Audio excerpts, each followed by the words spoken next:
And hello, everybody, and welcome back to Hose Jockeys Unite. My name is Chris, and I'm your host today. And this is my co-host Jay. Jay, how's it going? Oh, not too bad, Chris. Hope you're doing well. No, good, doing good, good.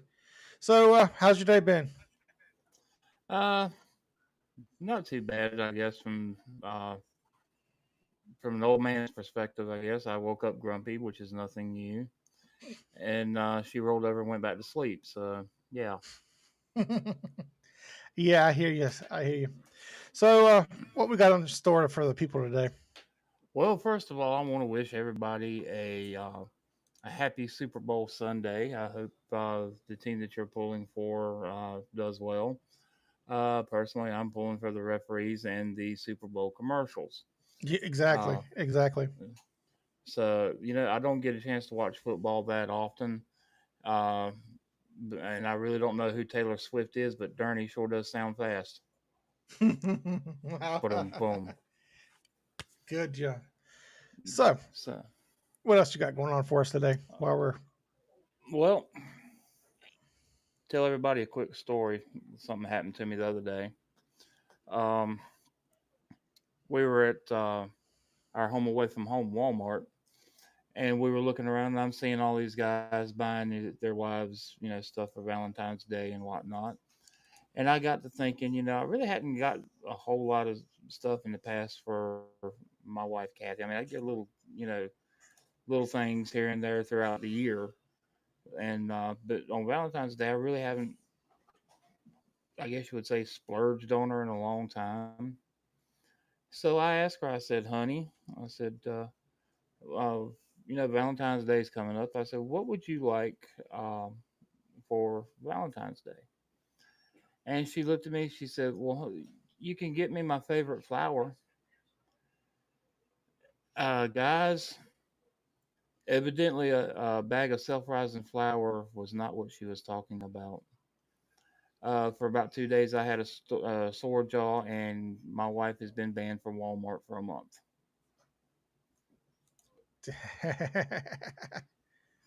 So, anyway, little note to the guys. right, Uh, right. so, but no, all jokes aside, we're going to touch on the incident command system tonight, and kind of review it. And if you have any questions, put them put them in the chat.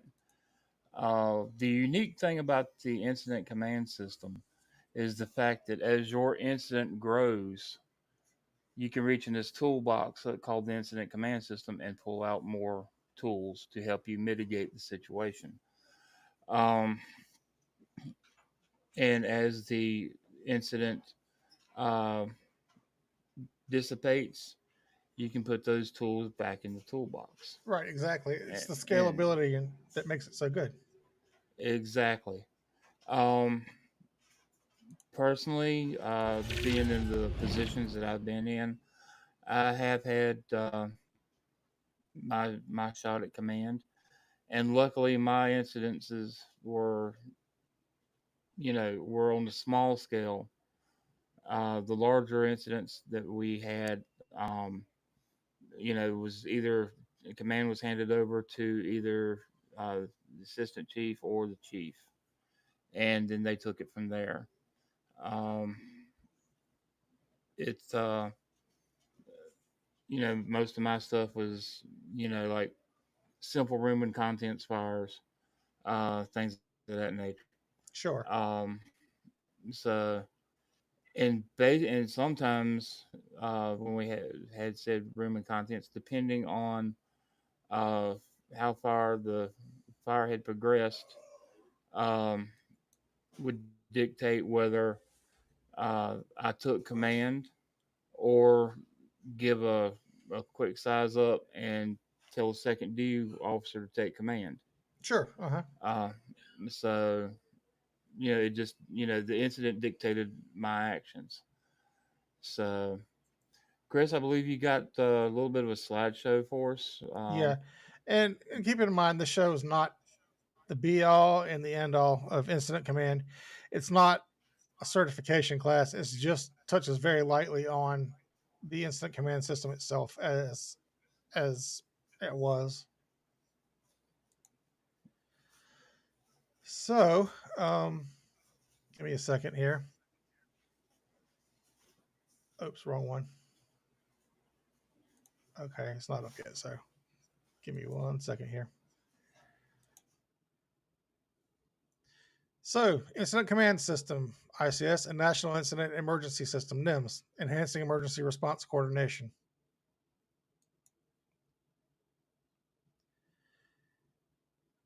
So, first, we're going to talk about the overview and the importance of effective emergency response coordination.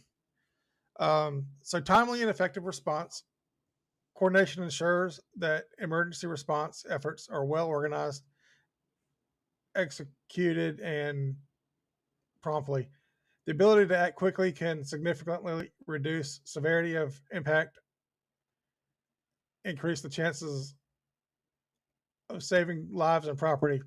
Resource optimization, coordinated effects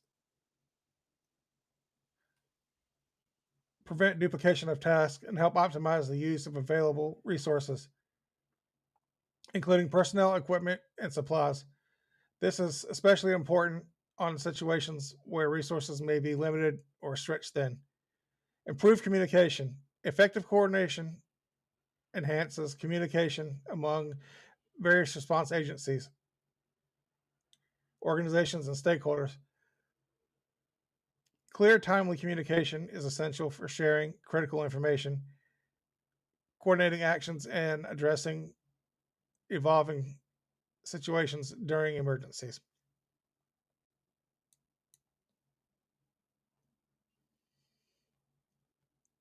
Then we have enhanced preparedness. Coordination is not only essential during an emergency, but also planning and preparedness phases. Collaborative planning ensures that all relevant parties are aware of their roles and responsibilities and that protocols are in place for swift, effective responses when needed. Reduce chaos and confusion. Emergencies can be chaotic, and a lack of coordination can lead to confusion and inefficiency. Coordinated efforts help streamline activities, provide unified response, and minimize the risks of conflicting actions or messages. Community trust and confidence. Effective emergency response coordination contributes to building trust with your community um, and the public.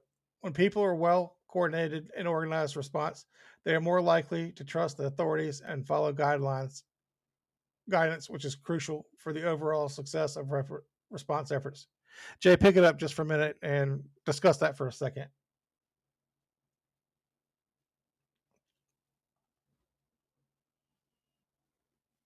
Yeah.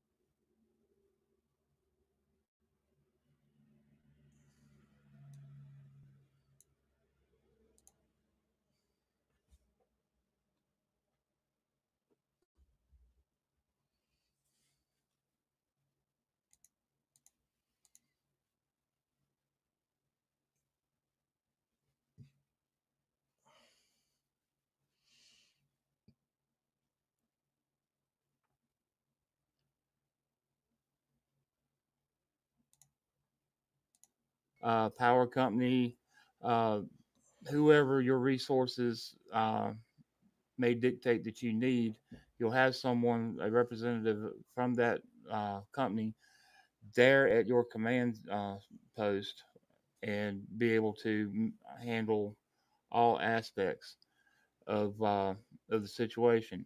Now, it is important to remember the span of control in this situation. As an incident commander, you do not want to exceed your limitations. And when I say that, your span of control is optim- uh, optimally that. Optimally 5, no more than 7 per person.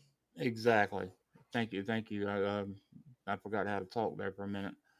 Um, but you want to bear in mind that uh, once the situation grows to where you have reached your span of control, then you need to start telling uh, your subordinate officers, giving them some of the responsibility, like let's just say, for instance, Chris, let's just say, Chris, your incident commander. You give me Division A to take care of. You give Buddy Division B, and so forth. That gives you four that's reporting directly back to you. Right.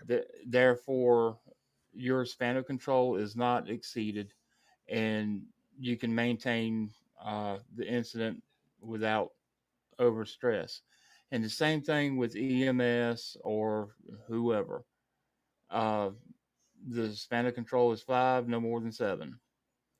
Okay. Uh, and then if when your subordinates uh, reach reach their max, then it just trickles right on down, um, to where you can get, you know, the big most bang for the buck, so to say. Right. All right. So yeah, sorry about that little hitch before. I was having a hard time reading the slides, so I had to improvise there. And your eyesight's better than mine. That's kind of crazy.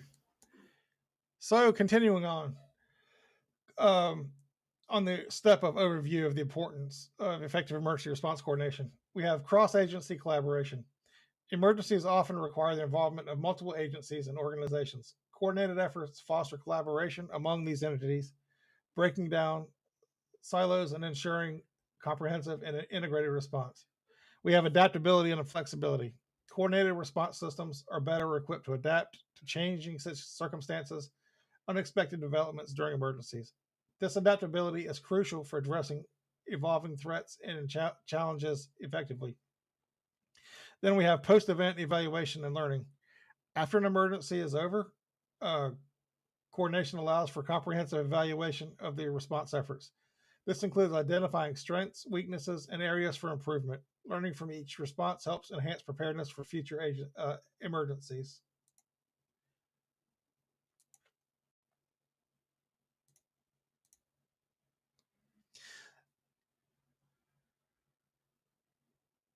Come on. There it goes. So, the incident command system, what is it? Well, by definition, the incident command system, or ICS, is a standardized on scene, all hazards incident management approach that allows for the integration of facilities, equipment, personnel, procedures, and communications. It provides a flexible and scalable structure that can be applied to various types and sizes of incidents, including natural disasters, accidents, and other emergencies. ICS is widely adopted and used in various countries, particularly in the United States where it originated. It is essential for emergency responders to be trained in ICS principles and practices to enhance their ability to work together cohesively during incidents. The system promotes a standardized approach to incident management, fostering a more coordinated and effective response.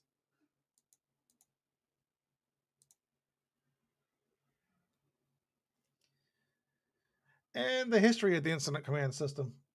The incident command system got its origins in the 1970s from a need for a standardized approach to incident management. The history of the incident command system dates back to the 1970s in the United States. The need for a standardized approach to incident management became apparent after a series of major wildfires in California.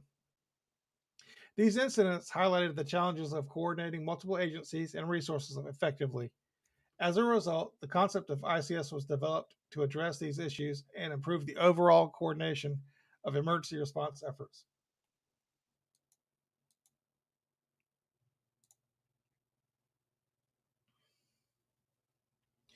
And then here we have some key milestones in the history of the incident command system. So, in the 1970s in California, the development of the ICS began in the 1970s in Southern California. The system was initially designed to address the complexities of managing wildfires. It was a collaborative effort involving various agencies, including fire departments, law enforcement, and emergency management. In the 1980s, the National Interagency Fire Center, or NIFC, the use of ICS expanded beyond California and gained recognition at the national level. The National Interagency Fire Center played a significant role in promoting ICS as the standard for managing wildfires across different agencies and jurisdictions. In 1988, the National Fire Emergency Analysis Center, or NFMAC, the National Fire Emergency Analysis Center, now known as the National Interagency Coordination Center, further developed and refined the ICS. This included the creation of the ICS training program to ensure a consistent understanding and implementation of the system.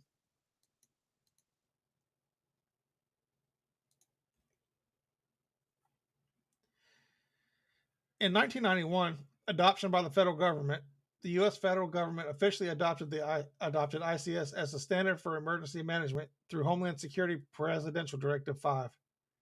This directive mandated the use of ICS for federal responses to incidents and encouraged its adoption at the state and local levels. In 2003, Homeland Security Presidential Directive 5, issued in 2003, reinforced the importance of ICS as a fundamental component of the National Incident Management System, or NIMS. NIMS expanded the principles of ICS to cover a broader range of incident types and integrated ICS into a comprehensive national framework for incident management. In 2010, around that time, NIMS was internationally adopted. The principles of ICS gained international recognition, and many countries started adopting similar incident management systems based on the ICS framework.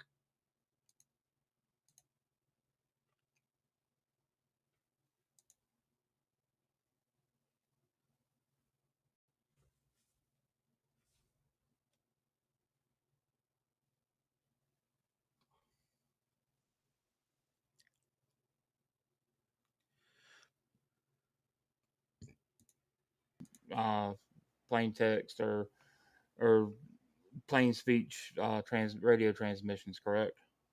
That's how it was supposed to happen, but there are still a lot of departments today that still hang on to their 10 codes, and agencies and counties.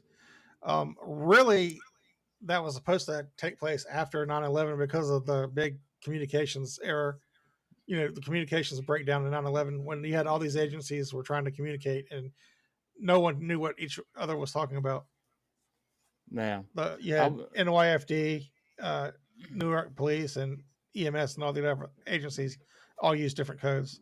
And all the other agencies that were that came to assist from outside the city also.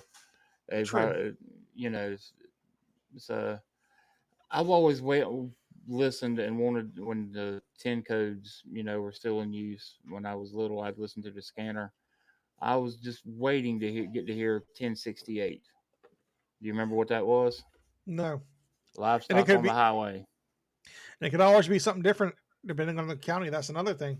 The agency that you're using, 1068, may mean one thing in one agency, and it could be something totally different in the other agency. Yeah, in Alamance County, 1068 at that time was livestock on the highway. Oh, gotcha. So, go ahead, Chris. You're doing good. And continuing on, we're still talking about the key milestones. Today, ICS is widely used not only in the United States but also internationally. It has become a standard for incident management, providing flexible and scalable approach to coordinating resources and responding to a variety of incidents, including natural disasters, accidents, and public health emergencies. And a lot of these you'll see just repeated over and over in the slides because it's just the same information. It has become a standard for incident management, providing a flexible, scalable approach to coordinating resources and responding. Well, that is actually repeated. I thought I proofread that slide better.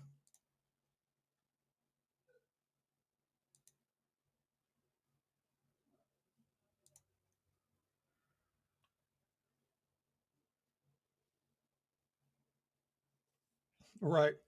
So the development of the ICS, or the Incident Command System, key influences were California Fire Service, firefighting community, and input from various disciplines. The implementation at the federal level with FEMA adopting ICS, and the development of the incident command system was influenced by the need for standardized and coordinated approach to managing emergency incidents, particularly wildfires in the United States. Again, a repeat from earlier.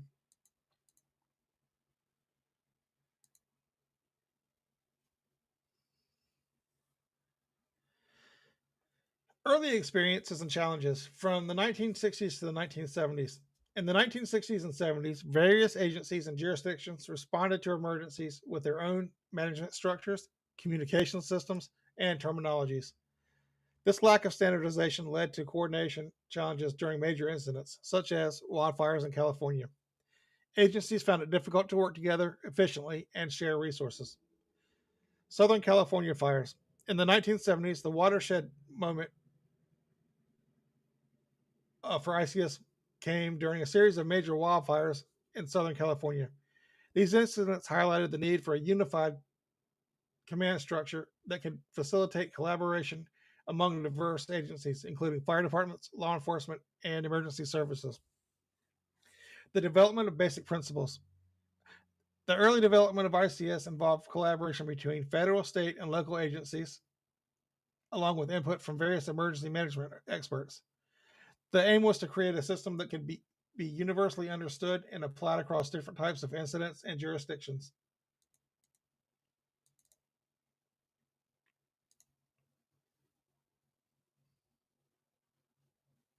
And firefighting community's involvement. The firefighting community played a crucial role in the shaping of the ICS, given its origin in wildfire management. Fire agencies and organizations actively contributed to the development and refinement of ICS principles and practices. National Interagency Fire Center. The National Interagency Fire Center, based in Boise, Idaho, became a key hub for the development and promotion of ICS. The center worked to standardize ICS for wildfire incidents, facilitating collaboration among federal, state, local, and tribal agencies. Expansion to all hazards. While ICS initially evolved to address wildfires, its success led to its adoption for managing a broader range of incidents. The system's adaptability and scalability made it suitable for incidents beyond wildfires, including natural disasters, hazardous materials incidents, and public health emergencies.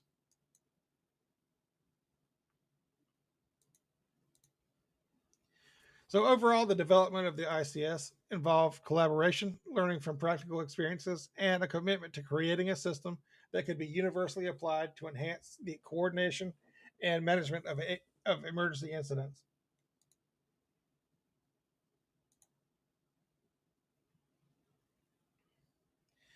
So, here's where it gets.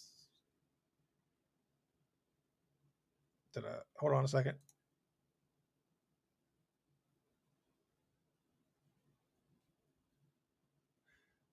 So, the principles of the command system, of the incident command system, there are 5 key principles: common terminology, modular organization, integrated communications, unified command, and accountability. And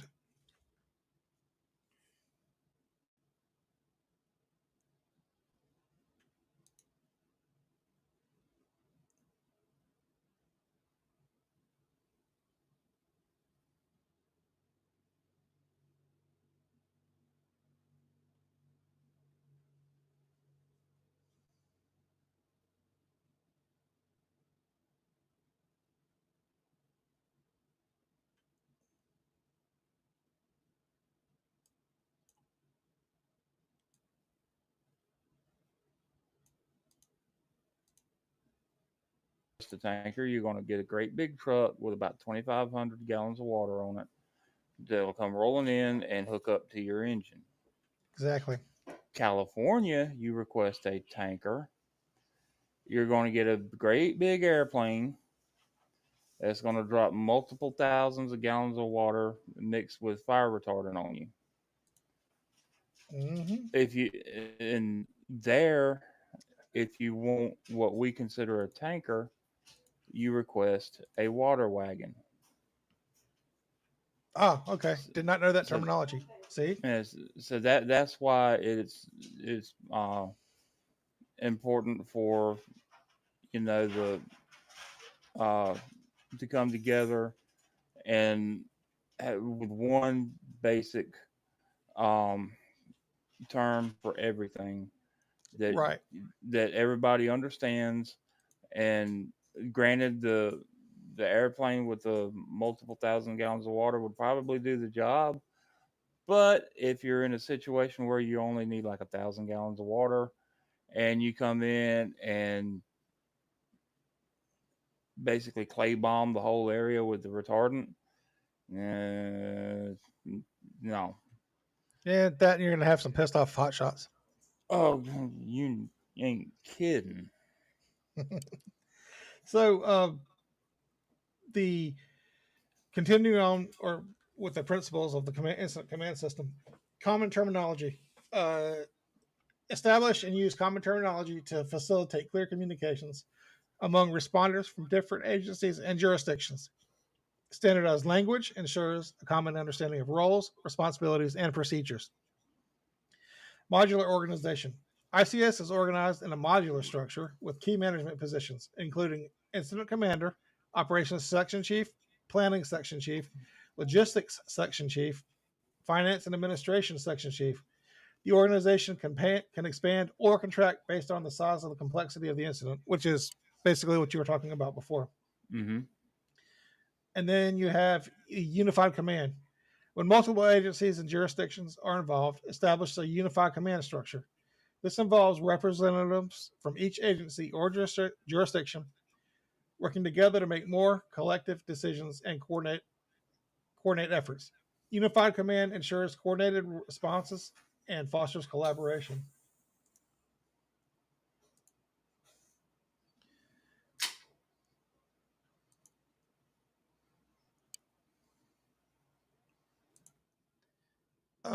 Integrated communications.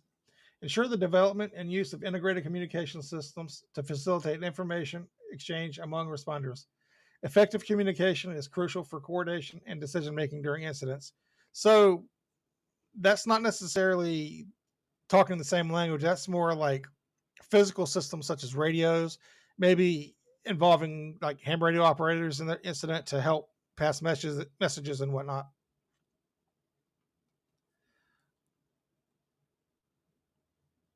Right, exactly. To get the, or I mean, I know most departments now are on the Viper system, but there's still Well, some out. Go ahead. the Viper or some variation of it, 800, 900 megahertz. Nah, but there's still some departments out there that are still on uh, uh, UHF VHF radios, Right. and if they come into your incident, you're going to have some an effective way to communicate. So that's where that would definitely play in. Right, exactly. Um,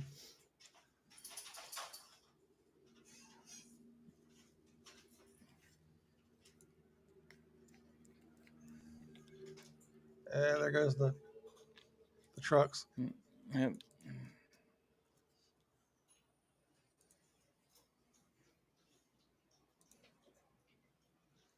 So we also have chain of command. You're going to establish a clear chain of command to define the hierarchy of authority and decision making. A well defined chain of command helps prevent confusion and ensures that decisions are made in a structured and efficient manner. An, ex- an, an incident action plan is developed. So you're going to develop and use an incident action plan or an IAP to outline incident objectives, strategies, and tactics. IAPs provide a roadmap for responders, guiding their actions and ensuring a coordinated approach to achieving incident goals. Which, truthfully, I think any incident, no matter how big or small, should have an incident action plan. What do you think, Jay? Absolutely. Absolutely. And also have a uh, incident action plan. If plan A goes hokey on you, have a plan B. And Uh, plan C, D, E. mm-hmm. All right. And this is what you were talking about before, a manageable span of control. A manageable span of control ensures that supervisors have a manageable span of control, meaning they are responsible for a reasonable number of subordinates or a set number. This allows for effective supervision and communication within the organization. So within each group, you're going to have a supervisor, and then under the said supervisor, like we were saying before, you're going to have 5 to 7 subordinates. 5 being the optimum number of people. And resource. Oh, go ahead.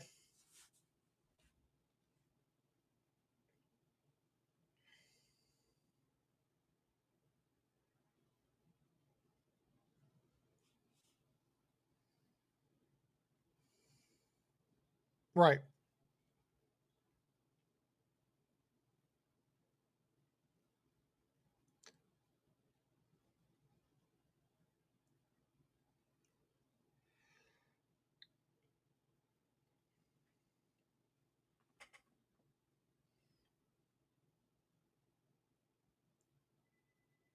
Different.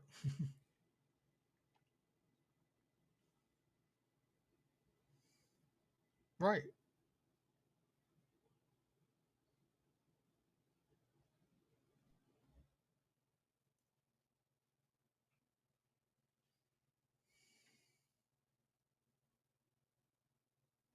Exactly.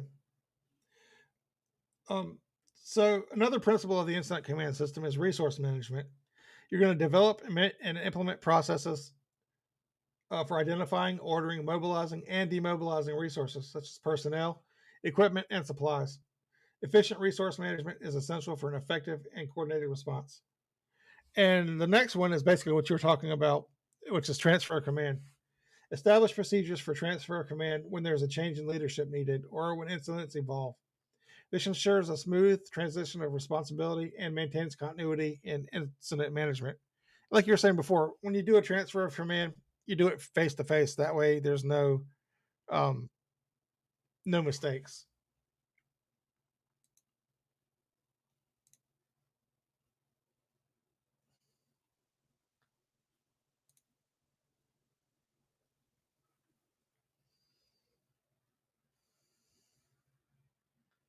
Right.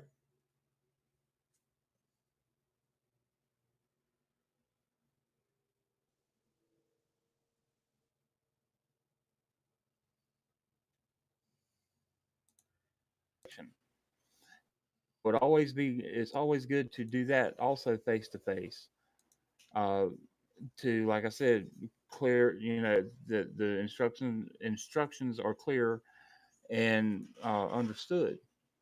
So it don't necessarily. I mean, yes, you're going to transfer command for a different operational period, face to face. Hell yeah, um, it's a must. Right. But also when you're giving direction to your other subordinates, do it then too. Right. Exactly.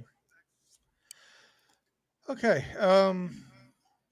Where am I at here? And the last 3 principles of the incident command system. You have accountability. You implement systems for tracking and documenting resources, actions, and decisions.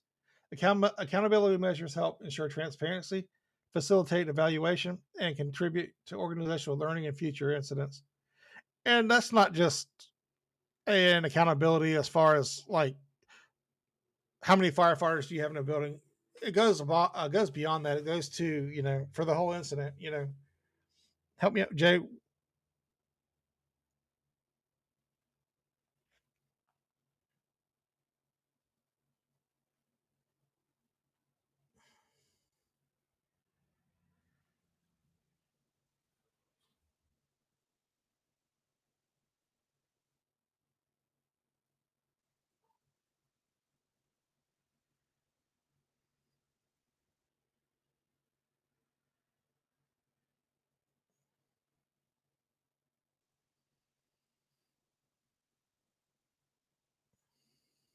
Well, true, and it can go above that. It can be, I need 40 pallets of concrete, or I need 10 bulldozers, or 80 cases of water.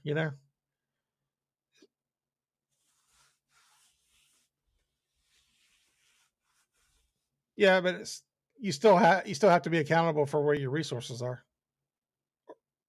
Yeah, to it to a degree.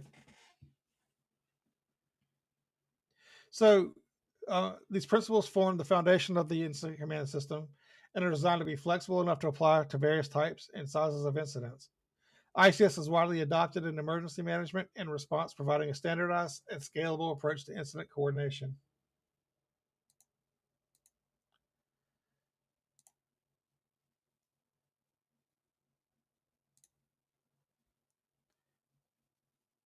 And the components of the incident command system.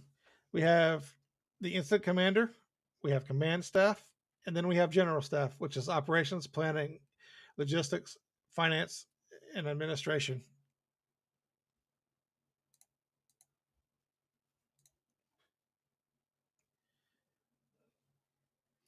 The incident command system is comprised of several key components, each serving a specific function and coordination and management of the emergency incidents. Incident command post. The incident command post is the physical location where the incident commander and all their staff operate. It serves as a central command and coordination center for incident management, and usually that would be an emergency communication center in the county or wherever. Then you have the incident commander, who's the highest ranking officer in the whole incident. The incident commander is responsible for the overall incident management. They make key decisions, establish incident objectives, and ensure that ICS functions effectively. In larger incidents, the incident commander may delegate specific responsibilities to other command staff.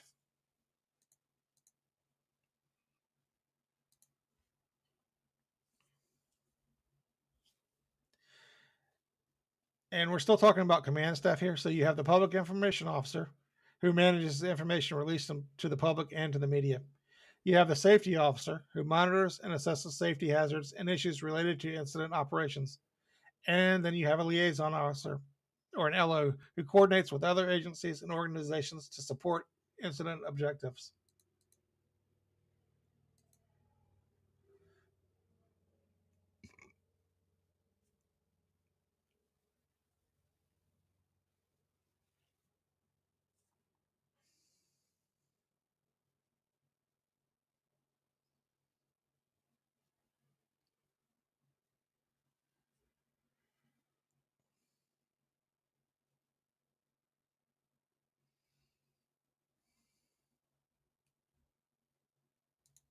Released to the press.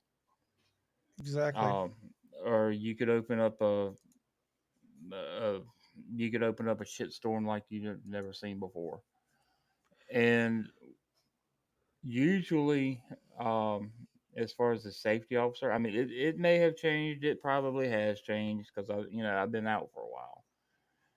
The safety officer position used to be right directly underneath the chief on the incident command system. Whether that's still uh, the protocol now, I don't know because, like I said, it's been God almost 15 years since I got out. It's changed a little bit. It's directly underneath the incident commander, but it's also kind of laterally to it. The safety officer is the only one who can override an incident commander's decisions.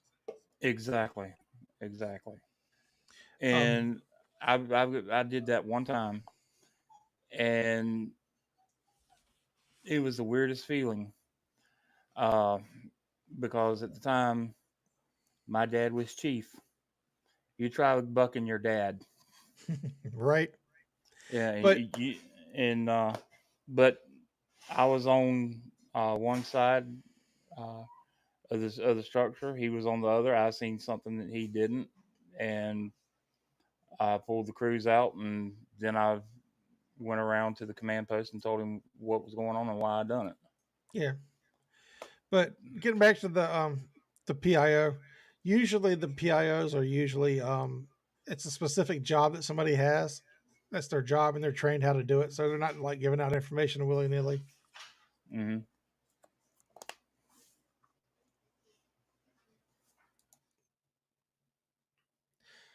So next we have general staff. So general staff, you have operations section chief, which directs and coordinates all incident tactical operations. You have a planning section chief, which develops and maintains incident action plan and collects and analyzes information. You have the logistics section chief, which provides support services and including facilities, transportation, and supplies. Again, the logistics is what you were talking about earlier. They're the ones that buy things or order things. Then you have, oh, go ahead.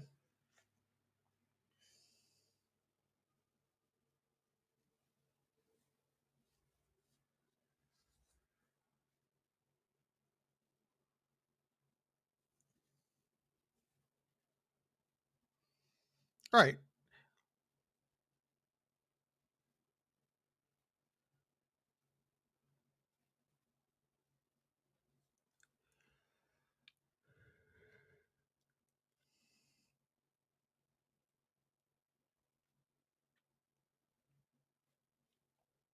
Yeah, they work a lot closely with Red Cross and other agencies like that to provide water, shelter, things like that.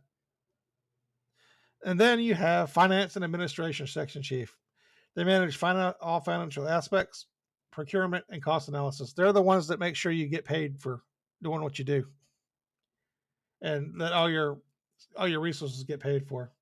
So that 80 pallets of concrete and 40 gallons of water, that's going to get paid for by finance and administration.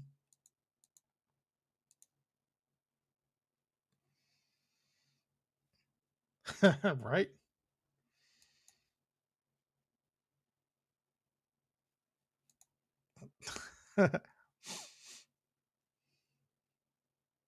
Then you have components of the incident command sections.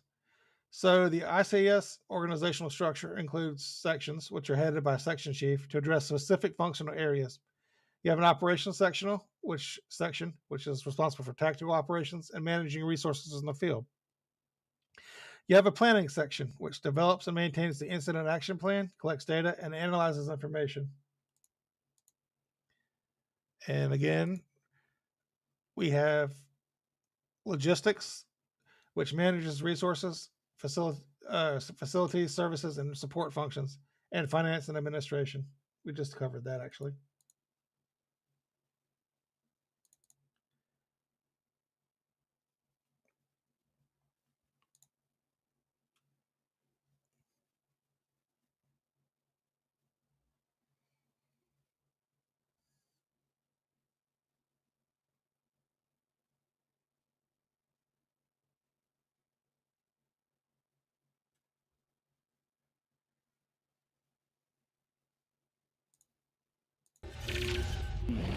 You Right. know, I don't want to say how good I was, but you know, well, there's no other way to put it. How good I was at handling said situations, Sure. Sure. and Understandable. and it, it's that way. My education uh, expanded. Sure. Exactly. So, I mean, you can't expect to learn if you don't participate. True. And there's been times in some of these classes, like for instance, hazmat. Um, they were going. We were did our we're getting ready to do our scenario, and the gentleman who was instructing the class, he's passed away now. God, rest in peace, Bill. Bill Jones was one of the smartest guys when it comes to hazmat in the state of North Carolina, and he was also a member of the regional hazmat response team. Okay.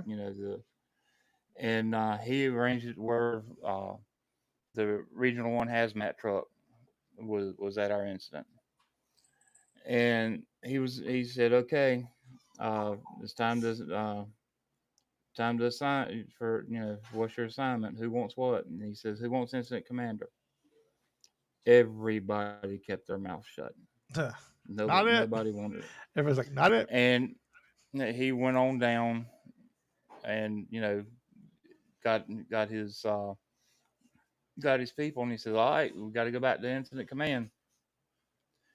And he looks right at me and he says, "Come on, Gallagher, I know you want to do it." I said, no, Bill, I don't want to do it. And he says, well, do it for me and your pop. Because him and my pop were, pretty Tight. good friends. They're Yeah. tight. Yeah. And I'm glad I did. At, that, hindsight being 2020, I'm glad I did. Well, Here's the that's. reason why. Oh, go ahead. Go ahead. No, so that's one of those things that nobody wants to do, but voluntarily, but it's something everybody needs to do. Exactly. Now, here's the reason why I said it would, I benefited from it. I learned the capabilities of that truck. Right. Now, on the tail end of that truck, there's probably I don't know, six by six area maybe that was the incident command post. Sure. I went in there, and that's where I stayed through the whole scenario, which was good because it was air conditioned and it was like 95 degrees outside. That was one good thing. Yeah. But the things that this truck was capable of doing, they had a whole row of telephones in there. I could call the National Weather Service, Chemtrek, DuPont, you name it. I had a direct line to them, and I even had a direct line to the Pentagon. Huh. So is it just like a pickup? And Was it like you pick it up and it just, or did you have to actually punch numbers in? no, you picked it up, and it was automatic connection. Oh, so it was like the bat phone. Yeah, pretty much. And it was red. The one to going to the Pentagon was red, believe it or not. Yeah. And it had fax capability. It had onboard internet, and you could type up whatever your product is. All you had to do is type in uh, the placard number on it, and it'd bring up anything and everything you wanted to know about it. Yeah. And And go ahead. I was and to go off on a tangent now. On the ham radio side of that, there's a group now called Oxcom, which is auxiliary communications, which is quickly replacing Aries as the preferred group to handle communications because they can do more, like you can send pictures and messages over the radio just like as if you're on the Hmm. internet. It's pretty neat. Pretty neat system. Pretty neat group. Cool. Now, the capabilities of this truck, outside of having everything that you would can even think of needing on a hazmat scene with that incident command center, was phenomenal. And you know, the incident, me as incident commander, I never actually laid eyes on the scene. Well, that's how it The should be. Exactly. And all of my information was fed to me from operations. And then I had a guy in there who, uh, knew how to run the truck. That I would tell him, okay, I need this, and before I could blink, be handing it to me. Huh. Okay. I mean, if you anybody who in the state of North Carolina, I don't know if the other 49 states has anything similar to this, or if you even come to North Carolina for a class and you have the opportunity to look at one of these trucks, Was it the take Alamance County one? no, no, no, Oh, no, no, no, no, no, no, no. Unfortunately, and I hate to say it, the Alamance County one looks like a Twinkie bus compared to the okay. state level. Um, if you ever get the chance to tour one of the state trucks, do it. You would be amazed at what that truck can do. Yeah, your jaws will probably drop if you toured it again because it's probably changed so much since you did it. Probably, So, probably. all right. They probably have, instead of all the telephones on the wall, they probably hand me a cell phone with speed dial. Yeah, exactly. So, back to it. Let's see. We're still on the components of the incident command system. Additional components. You have branches, which in larger incidents, branches may be established under a section to manage specific geographic areas, functional areas, or specialized resources. You have units, which are smaller functional elements within a branch that carry out specific tasks or activities. A lot of times they'll call them task force or I can't think of the other one. Task. They call them like task force or something. Strike groups. Yeah, that's what I was looking for. Thank you. Um, and then you have division and groups, geographic or functional divisions within the operations section responsible for specific tasks or areas.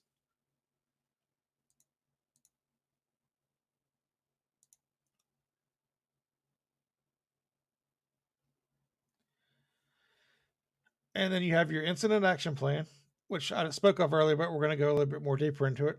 The incident action plan is a written plan that documents incident objectives, strategies, and tactics. It guides responders and ensures coordinated approach to achieving incident goals.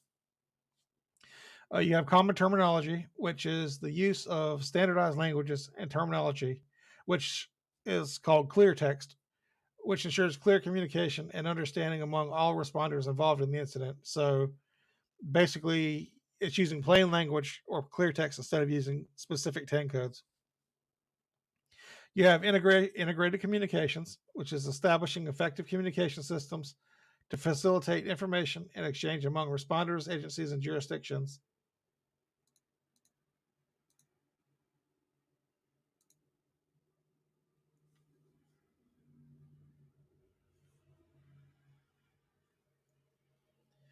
Then you have, it's not on this slide, but you have resource management, which identifies ordering, mobilizing, demobilizing, and personnel, equipment, and supplies. These components work together to form a flexible and scalable organizational structure that can be adapted to the size and complexity of the incident. ICS is designed to enhance communication, coordination, and efficiency in emergency response management. How ICS works. The first step is incident recognition. When an incident occurs, the first responders on the scene assess the situation and determine the need for an organized response. If the incident exceeds capabilities of the initial responders or requires resources from multiple agencies, ICS may be activated.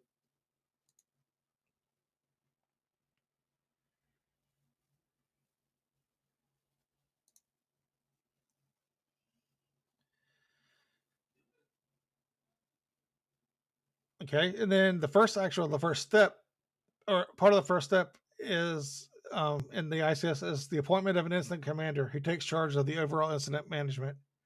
The IC establishes an incident command post at a location that is strategically positioned to manage the incident effectively.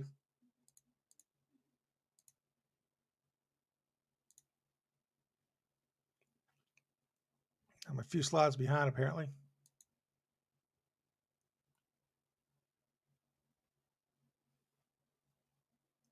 The IC then establishes a flexible organizational structure based on the principles of ICS. This structure includes various sections, branches, divisions, and units, depending on the size and complexity of the incident. Sections again include operations, planning, logistics, finance, administration, each led by a section chief.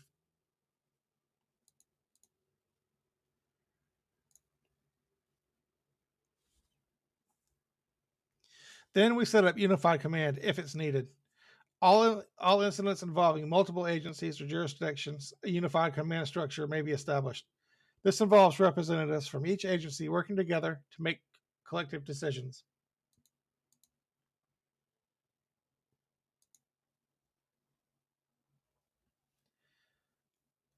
ICS promotes the use of common terminology to ensure clear and consistent communication.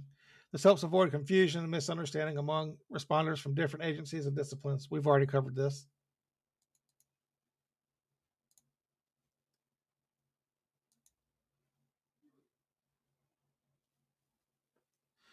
Then you develop your incident action plan. The planning section chief develops the incident action plan in collaboration with other sections. The incident action plan again outlines objectives, strategies, tactics, and serves as a guide for responders.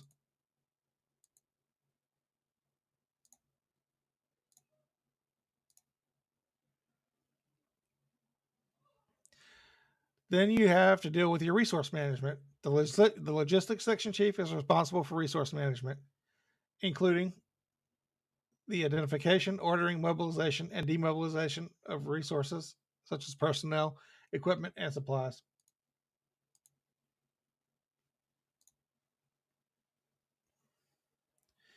And here we get back into your manageable span of control.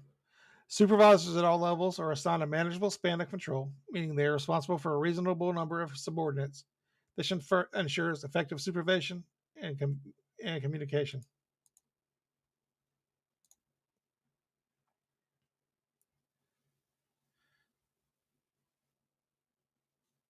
Then you have accountability. Systems are in place for tracking and documenting resources, actions, and decisions. Accountability measures contribute to transparency, evaluation, and learning from the incident.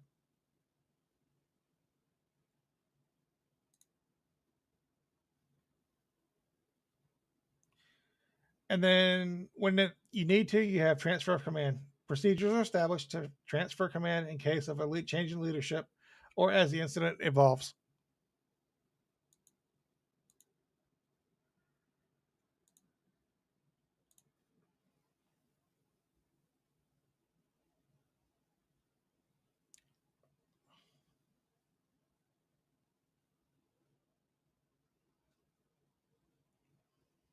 I think it's still 12 hours by default, but I think the IC can define an operational period to whatever they need to based on, needs and what resources are available.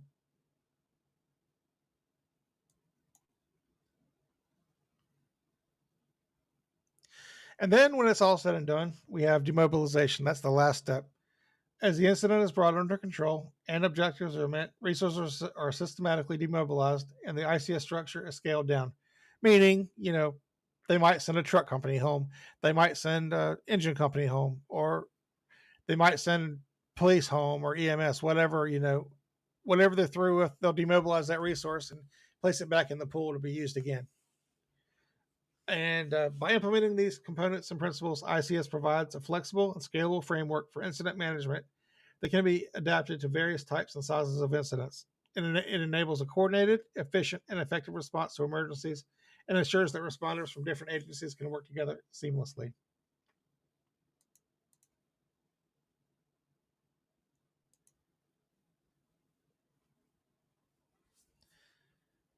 The importance of widespread ICS adoption. The widespread adoption of the incident command system is crucial for several reasons, and its importance extends across various sectors involving emergency management. Here are some reasons why widespread ICS adoption is essential.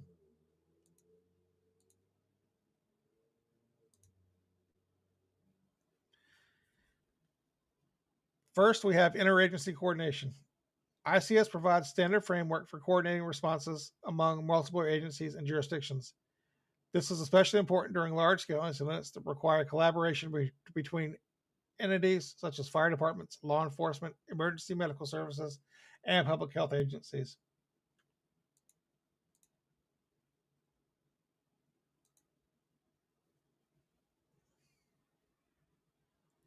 Clear communications. Standardized terminology within the ICS ensure clear and effective communication among responders. Common language and procedures help prevent misunderstandings, reduce confusion, and enhance overall communication efficiency during incidents. Again, we go back to 9/11, where none of the agencies could effectively communicate with each other.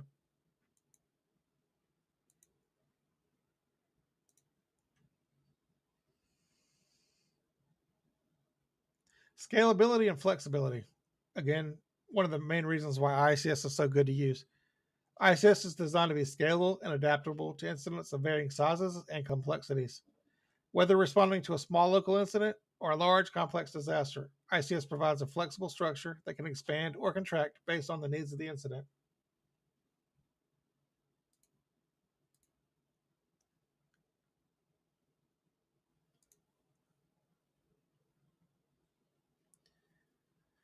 Unified command.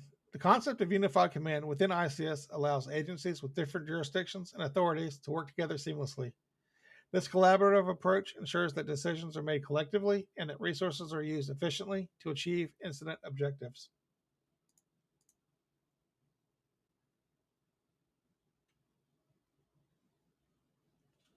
Resource management. ICS establishes a systematic process for resource identification, ordering, mobilization, and demobilization. This helps prevent resource duplication, ensures effective allocation of assets, and enhances overall resource management during an incident.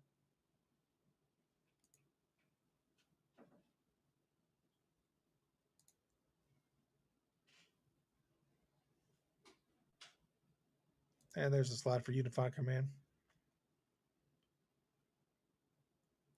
Consistent training and familiarity. Widespread adoption of ICS means that emergency responders across different agencies receive consistent training in its principles and practices. This familiarity with the common incident management system enables responders to seamlessly integrate into the overall command structure, regardless of their organizational background. So that means you could bring fire in if to a police incident, or police into a fire incident, or EMS into any of the above, or even public health or any agency into any given incident.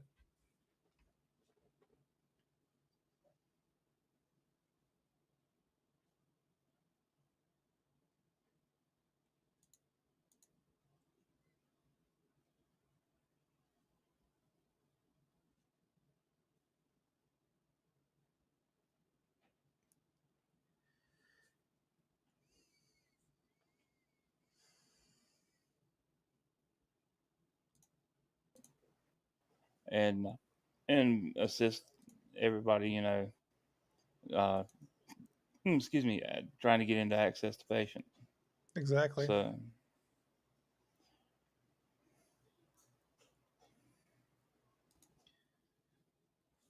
And you have public safety and confidence. A well coordinated and efficient response facilitated by ICS contributes to public safety. When the public sees a unified and organized effort in community in emergency situations, it fosters confidence in the ability of emergency management agencies to handle crises effectively.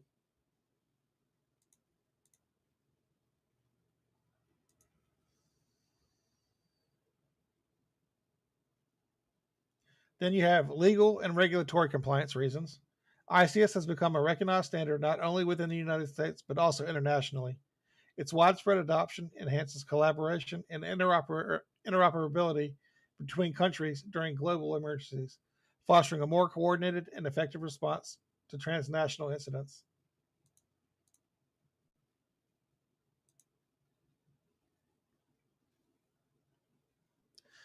Continuous improvement is also another reason why of the importance of widespread adoption. The use of ICS allows for consistent evaluation and improvement of incident response capabilities.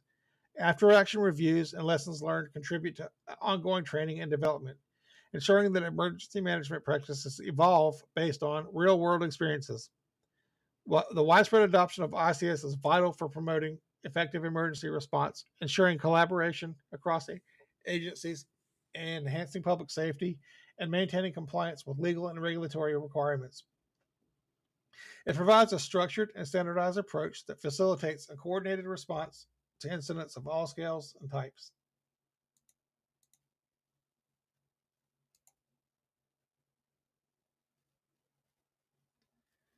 And now we're going to have several real world case studies, some real world examples to illustrate the successful implementation of an incident command system, leading to improved outcomes and valuable lessons learned. First of all, the one that we all know, anybody should know this one. It's Hurricane Katrina. In 2005, Hurricane Katrina was one of the deadliest hurricanes in the United States history, causing widespread devastation along the Gulf Coast. The response to Katrina highlighted deficiencies in coordination and communication among various agencies and levels of government. ICS implementation. The subsequent adoption of ICS and National Incident Management System was a direct result of lessons learned from Katrina. The federal government, along with state and local agencies, worked to improve coordination, communication, and overall response framework. Improved outcomes. The implementation of ICS and NIMS led to enhanced coordination during subsequent disasters, such as Hurricane Sandy in 2012. Agencies were better equipped to work together, share resources, and respond effectively to complex incidents.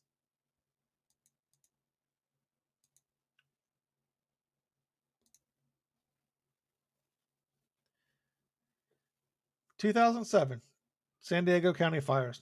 In October of 2007, a series of wildfires swept through San Diego County, California, leading to widespread evacuations and property damage. ICS implementation. The incident was managed using ICS, which facilitated a coordinated multi-agency response. Unified command was established, involving representatives from fire agencies, law enforcement, and emergency services. Improved outcomes. The use of ICS contributed to effective resource allocation, communication, and incident management. Lessons learned from this incident emphasize the importance of pre established relationships and regular joint training exercises. And last but not least, oh no, it's not the last one. This one is based as a great movie was actually based on this one. Next one coming up. We have the Deepwater Horizon oil spill of 2010. The situation, the Deepwater Horizon oil rig explosion in the Gulf of Mexico, resulted in a massive oil spill, creating an environmental disaster.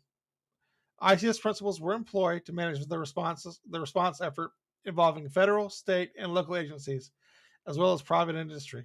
Unified command was established, and the ICS structures were allowed for effective structure. The ICS structure allowed for effective coordination of response activities.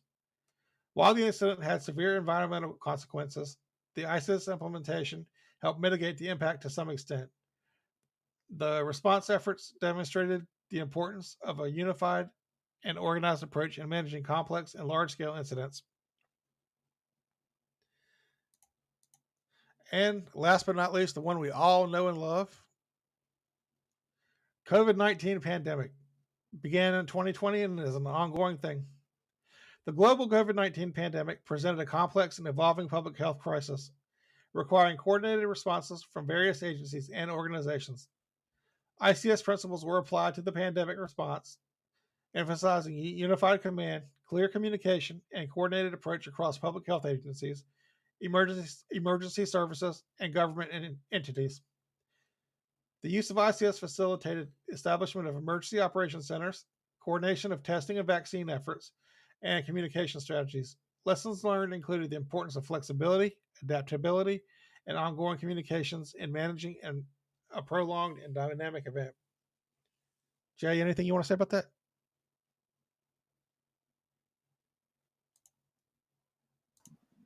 As far as incident command, but uh, I don't know if you remember it last summer. You and I had the opportunity to listen to a actual incident over the scanner when at the University of North Carolina campus Oh, yes. when one of the students shot and unfortunately killed one of the teachers, and we were able to bring it up on the scanner and listen to it, and it worked flawlessly. So, I mean, the ICS should be used at anything from, the smallest of car fires to the largest of structures. Uh, Hurricanes, tornadoes, blizzards, game over. It's just, the toolbox can expand to anything and everything that you need it. Exactly. So, All right. Now we're going to talk a little bit about NIMS. So, what is NIMS?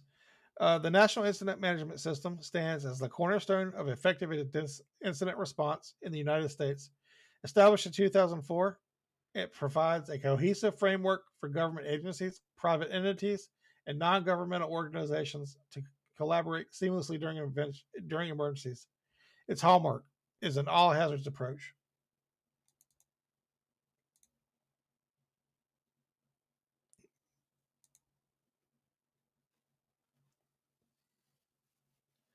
So NIMS is a standardized system outlining principles, structures, and processes for incident management. It's a framework. The application across all levels of government, the private sector, and NGOs addresses incidents of any size, cause, location, or complexity, from natural disasters to hazardous materials spills to terrorist attacks.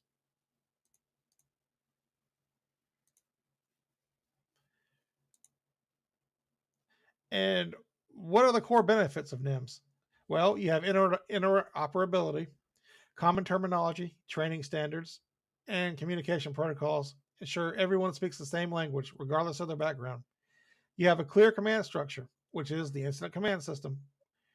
Within the incident command system within NIMS defines roles, responsibilities, and reporting lines, fostering coordinated decision making. You have information sharing and resource sharing. Standardized requests and deployment procedures facilitate efficient mobilization and utilization of personnel, equipment, and supplies. Secure and shared information systems enable real time situational awareness and informed decision making across all stakeholders. And on that particular note, I want to make a little side note that, for example, with the NIMS information sharing, all the information that we share as ham radio operators is the one time that we're actually allowed to share encrypted information over ham radio, is when we're doing it for this purpose and that purpose only. So all the documents that we share over the radio are encrypted using a software and then decrypted on the other end, or can be, depending on the nature of the document.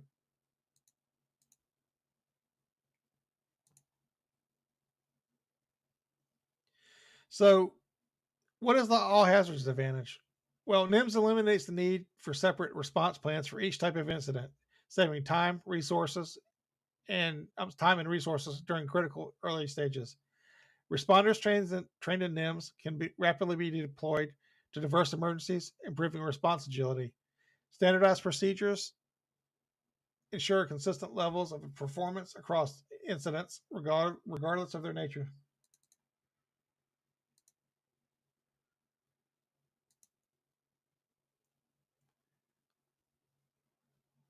Well, that's not what I want. Let me see if it's out of order. Yeah, so examples of NIMS in action. So hurricane response efforts, you have local, state, and federal agencies alongside of NGOs collaborate effectively under the NIMS framework, ensuring coordinated search and rescue, resource allocation, and recovery efforts. Wildlife management, wildfire management. Fire departments from different regions seamlessly integrate into unified commands, leveraging shared communication channels and resource management protocols. Chemical spill response, and these are all just examples. Hazmat teams from various jurisdictions can quickly collaborate on containment, decontamination, and public safety measures due to a shared understanding of the NIMS principles.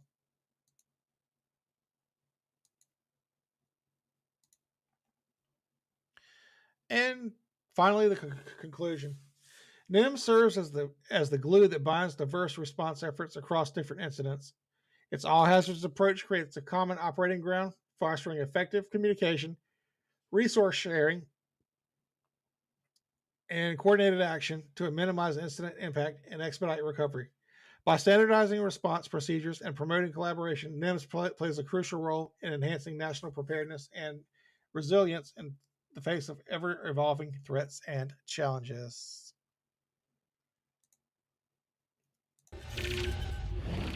So, Jay, in your opinion, what's the difference between NIMS and the incident command? Not really a whole lot. It's just more with the NIMS. Uh, it's still kind of the same structure, but it, there's been subtle changes in said structure of the NIMS versus incident command. Right. Um, Well, so go ahead. from a hierarchy, you have NIMS, you have NIMS, and then underneath that, the incident command system falls under NIMS. It's a component of NIMS, is the way I understand it. When NIMS was being taught right about the same time I was getting ready to retire out. And at that time, it was, you know, just pretty, like I said, pretty much the same thing, subtle tweaks here and there. But most of all, it's the same structure. Right. Um, if you don't have your NIMS, you can go to the FEMA website, or you can go to the National Fire Academy website and click on the link, and it'll take you right to it. And you can sit there in the comfort of your own home. And help me remember this, Chris. 1, 2, 7 and 8. 7, and 8, you can take it home. Mm-hmm. But 3 and 4, you have to go to class for. Right. And you're actually getting a little bit ahead of that, but I'll have all that here information here in a minute. So the last few slides is why every agency should adopt NIMS.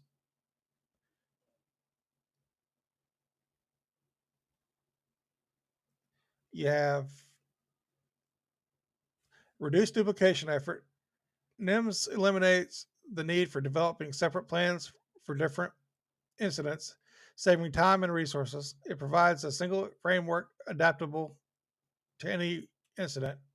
Faster response times with pre established communication protocols and trained personnel, agencies can react more quickly and efficiently to emergencies, minimizing damage and potential casualties. Increased efficiency by standardizing response procedures and fostering collaboration, agencies can operate more efficiently, saving time and resources, and ultimately accomplishing more.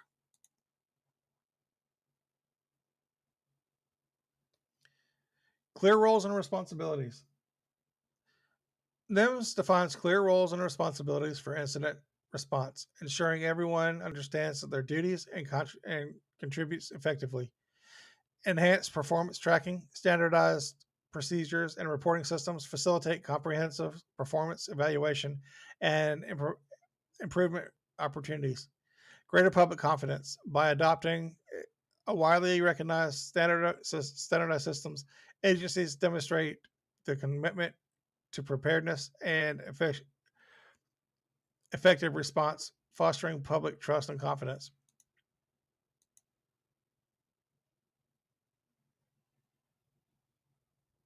Reduce training costs. By leveraging standardized training and qualifications, agencies can reduce the cost of training and their personnel for various incident types. Improve grant eligibility. You can get if you adopt NIMS, then a lot of federal and state agencies require NIMS adoption, making it essential for accessing critical funding for preparedness and response activities. Lower insurance premiums. Some insurance companies offer discounts for agencies implementing NIMS due to its potential for reducing risks and losses.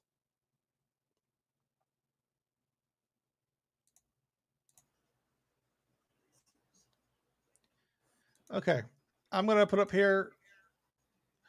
This is the ICS courses that you want to look for. And I put a hyperlink there. You can actually click on that with your camera and it'll take you right to the FEMA website, to the catalog.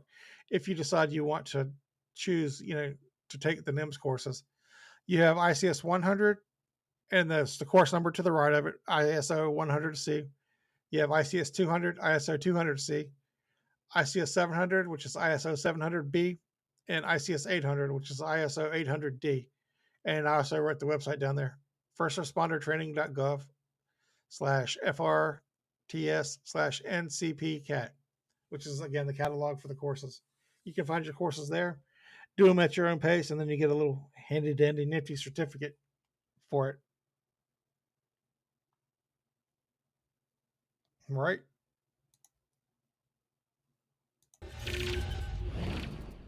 About going to the Fire Academy websites and FEMA websites, they have a lot of really great training classes that you can take for free online at home, and they're accredited through the National Fire Academy and through FEMA. So if you didn't know that, check it out. That's where I got some of um, my credentials from way back way back in the day. Back in the day Yep. when we rode dinosaurs that had buckets on their tails. Mm-hmm. Yabba dabba do. So, Jay, what else you got for us today?